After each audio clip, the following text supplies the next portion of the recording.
تم دونوں کو اب زندگی ساتھ گزارنی ہے۔ شام کو جب انیلا بچے کو سلا رہی تھی، میں کمرے میں داخل ہوا۔ آج ہم ایک ساتھ بیٹھیں، تھوڑا وقت ساتھ گزاریں۔ وہ مسکرائی۔ ضرور، آپ بیٹھیں، میں ابھی آتی ہوں۔ وہ ڈریسنگ کے سامنے کھڑی ہوئی۔ میں بستر پر بیٹھ گیا۔ کچھ لمحے بعد وہ مڑی اور بولی، آپ کے لیے ایک تحفہ رکھا ہے، الماری میں، دیکھ لیں تو بہتر ہوگا۔ میں نے اٹھ کر الماری کا دروازہ کھولا۔ ایک گفٹ باکس رکھا تھا۔ میں نے مسکرا کر اسے اٹھایا۔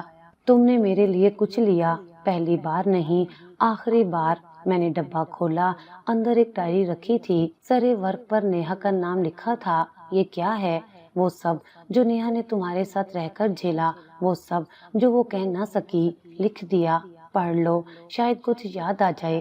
میں نے پہلا صفحہ کھولا اور جیسے دنیا الٹ گئی۔ نیہا کی تحریر، میں جانتی ہوں جمیل، تم انیلا کو چاہتے ہو، میں جانتی ہوں تم مجھے مار دینا چاہتے ہو۔ میں نے وہ سب سنا ہے جو تم نے اپنے دوست سے کہا تھا۔ میرے ہاتھ کانپنے لگے، آنکھیں ساکت ہو گئیں۔ میں نے سر اٹھایا۔ انیلا اب میرے سامنے کھڑی تھی۔ ہاتھ میں فون تھا، ریکارڈنگ ڈائری اور وہ CCTV فوٹیج، سب کچھ ہے میرے پاس۔ اب تم جو سوچتے تھے وہ سب میرے قابو میں ہے۔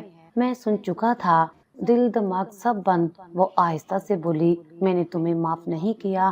میں نے تم سے شادی اس لیے کی ہے کہ تمہاری اصل شکل سب کے سامنے لا سکوں، اور یوں میں سمجھ گیا کہ جو نکاح مجھے منزل لگا تھا وہ دراصل میرے خلاف خاموش انتقام کی شروعات تھی۔